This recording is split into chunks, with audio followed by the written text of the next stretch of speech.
ಇಷ್ಟೆಲ್ಲ ಮನುಷ್ಯ ವಿಜ್ಞಾನ ತಂತ್ರಜ್ಞಾನದಲ್ಲಿ ಇಷ್ಟೆಲ್ಲ ಪ್ರಗತಿ ಸಾಧಿಸಿ ಎಲ್ಲ ಮುಂದುವರೆದಿದ್ರೂ ಕೂಡ ಇವತ್ತು ಕೂಡ ನಾವು ಇದ್ರ ಬಗ್ಗೆ ಅಸ್ಪೃಶ್ಯತೆ ಆಚರಣೆ ಮಾಡ್ತಾ ಇದ್ದೀವಿ ಅನ್ನೋದು ಒಂದು ತಪ್ಪು. ಮಾಡ್ತಾ ಇರೋರಿಗೆ ಅರಿವು ಮೂಡಿಸಬೇಕಿದೆ ಸರ್ಕಾರ ಅನ್ನೋದು ಇನ್ನೂ ಕೂಡ ನಮಗೆ ನಾಚಿಕೆ ಆಗುವಂಥ ವಿಚಾರ.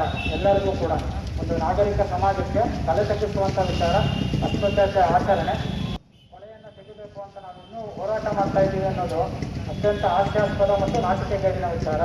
ಆದಾಗ್ಯೂ ಕೂಡ ಸರ್ಕಾರಗಳು ಗ್ರಾಮ ಮಟ್ಟದಲ್ಲಿ ಮತ್ತು ಎಲ್ಲಿ ಸ್ಥಳೀಯವಾಗಿ ನಮ್ಮ ಸ್ನೇಹಿತರಿಗಾಗಲೇ ಹೇಳಿದಂಗೆ ಎಲ್ಲಿ ಹೆಚ್ಚೆಚ್ಚು ಅಸ್ಪೃಶ್ಯತೆ ಆಚರಣೆ ಆಗುತ್ತೆ, ಒಬ್ಬ ಮನುಷ್ಯನನ್ನು ಜಾತಿಯ ಕಾರಣಕ್ಕಾಗಿ ಅವ್ರಿಗೆ ಯಾವುದೇ ಸೇವೆ ಸರಕುಗಳನ್ನು ಅಂಗಡಿಯಲ್ಲಿ ಕೊಡೋದಕ್ಕೆ ನಿರಾಕರಿಸುವಂಥದ್ದು, ಕ್ಷೌರಿಕರ ಅಂಗಡಿಯಲ್ಲಿ ಕ್ಷೌರ ಮಾಡೋದಕ್ಕೆ ನಿರಾಕರಿಸುವಂಥದ್ದು, ಅಥವಾ ಅವ್ರಿಗೆ ಯಾವುದೇ ರೀತಿಯ ಗ್ರಾಮದಲ್ಲಿ ಜಾತಿಯ ಕಾರಣ ಸರ್ಕಾರದ ಏನು ನಿರ್ದೇಶನ ಇದೆ ಅಸ್ಪೃಶ್ಯತೆ ನಿವಾರಣೆ ಹಾಗೂ SC/ST ದೌರ್ಜನ್ಯ ತಡೆ ಕಾಯ್ದೆ ಅಡಿಯಲ್ಲಿ ಕಾನೂನಿನ ಬಗ್ಗೆ ಸ್ಥಳೀಯವಾಗಿ ನಮ್ಮ ಸಾರ್ವಜನಿಕರಲ್ಲಿ ಗ್ರಾಮಸ್ಥರಲ್ಲಿ ಅರಿವು ಮೂಡಿಸುವ ನಿಟ್ಟಿನಲ್ಲಿ ಈ ಒಂದು ಕಾರ್ಯಕ್ರಮ ಇವತ್ತು ಇಲ್ಲಿ ತಾಲೂಕು ಕಚೇರಿ ಆವರಣದಲ್ಲಿ ಚಾಲನೆಗೊಂಡಿದೆ.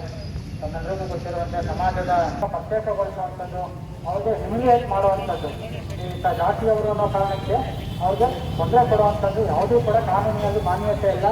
ಅದು ಕಾನೂನಿನ ಪ್ರಕಾರ ಶಿಕ್ಷಾರ್ಹ ಅಪರಾಧ. ಯಾರೂ ಆಚರಣೆ ಮಾಡಬಾರ್ದು.